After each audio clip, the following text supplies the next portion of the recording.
ஆபத்து, அவசரம். முன் எப்போதும் இல்லாத அளவிற்கு காலநிலை அவசரம் என்னும் நிலைமைக்குள் நாம் நுழைந்திருக்கிறோம்.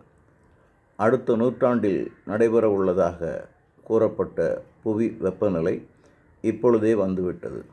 புவியின் இயல்பு நிலை மாறி உலகம் முழுவதும் தலைகீழ் மாற்றங்கள் நடந்து கொண்டிருக்கிறது.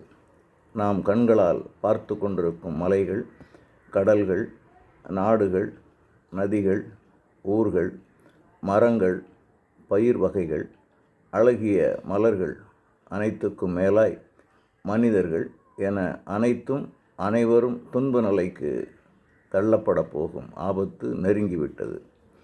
கடல் நீர் உட்புகுவது, எரிமலை குமுறுவது, பெரும் புயல்கள், பெருமழைகள், ஆழிப்பேரலைகள் நிலங்களை விழுங்குவது, காடுகள் பற்றி எறிவது என இயற்கை சீற்றங்கள் அதிகரித்து உள்ளது. உலக மக்களின் சுயநலம், போர்வெறி, பிறரை ஆளத்துடிக்கும் மனநிலை, ஏழைகளை ஒடுக்குவது, நீதிநெறிகள் இல்லாத வாழ்க்கை, பாலியல் ஒழுக்கக்கேடுகள், பிறரை வஞ்சித்து பணத்தையும் செல்வத்தையும் சேர்க்கும் முயற்சி, தான் வாழ வேண்டும், பிறர் செத்தாலும் பரவாயில்லை என்ற மனநிலை, கடவுள் ஒருவர் இருக்கிறார் என சொல்பவர்களை பைத்தியங்களாக நினைப்பது, இன்னும் பல காரணங்களே உலகத்தின் இந்த ஆபத்துகளுக்கு காரணம்.